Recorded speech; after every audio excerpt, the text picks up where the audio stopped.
Mister Vikram, अब आप उन्हें ले जा सकते हैं। Thank you very much.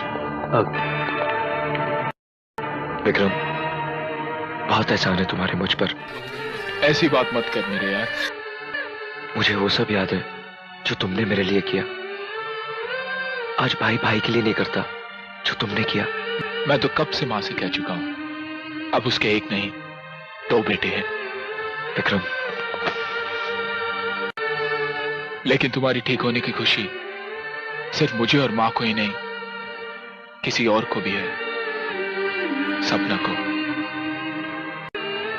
Arun, पश्चाताप की आग में जलकर उसका प्यार और भी पवित्र हो गया है।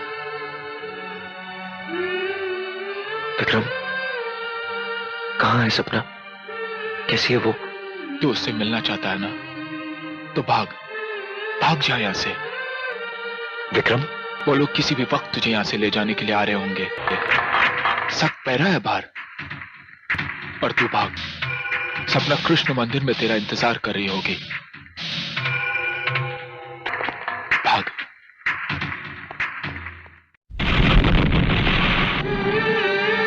विक्रम, क्यों मेरी वजह से तुम अपनी वर्दी को खतरे में डाल रहे हो? मैंने मां से वादा किया मेरे दोस्त, तेरे साथ इंसाफ होगा, तुझे तेरी मोहब्बत मिलके रहेगी। मोहब्बत?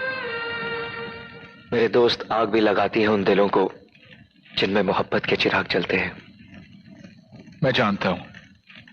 तुमने कभी किसी से प्यार किया है? हाँ। किससे? सपना से। सपना? चौक है ना? दुनिया में एक ही सपना तो नहीं मेरे दोस्त। एक पल के लिए मुझे लगा कि तुम्हारी सपना के बारे में बात कर रहा हूं। नहीं मेरे दोस्त, वो सिर्फ तुम्हारी है, और फिर तुम्हारे जैसी मोहब्बत तो जमाने में किसी ने नहीं किया मेरे यार। लेकिन इस वक्त वो मामा ठाकुर की कैद में है। नहीं अरुण, मैं उसे वहां से ले आऊंगा। नहीं विक्रम, तुम्हारी वर्दी पे, तुम्हारे दामन में दाग नहीं लगना चाहिए। ये सब तुम मुझ पे छोड़ दो। मुजरिम हूं, जुल्म की काली दुनिया के लोग मेरे नाम से भी कांपते हैं। इंसानियत के नाम पे बदनुमा धब्बा हूं मैं जानता हूं कि तुम मेरे नाम से भी नफरत करती हो, मुझे बहुत बड़ा गलत इंसान समझती हो, मगर मेरा ये विश्वास है कि दुनिया का कोई इंसान बुरा आदमी नहीं होता, कोई आदमी अपनी मां के पेट में बुरा पैदा नहीं होता। कोई चोर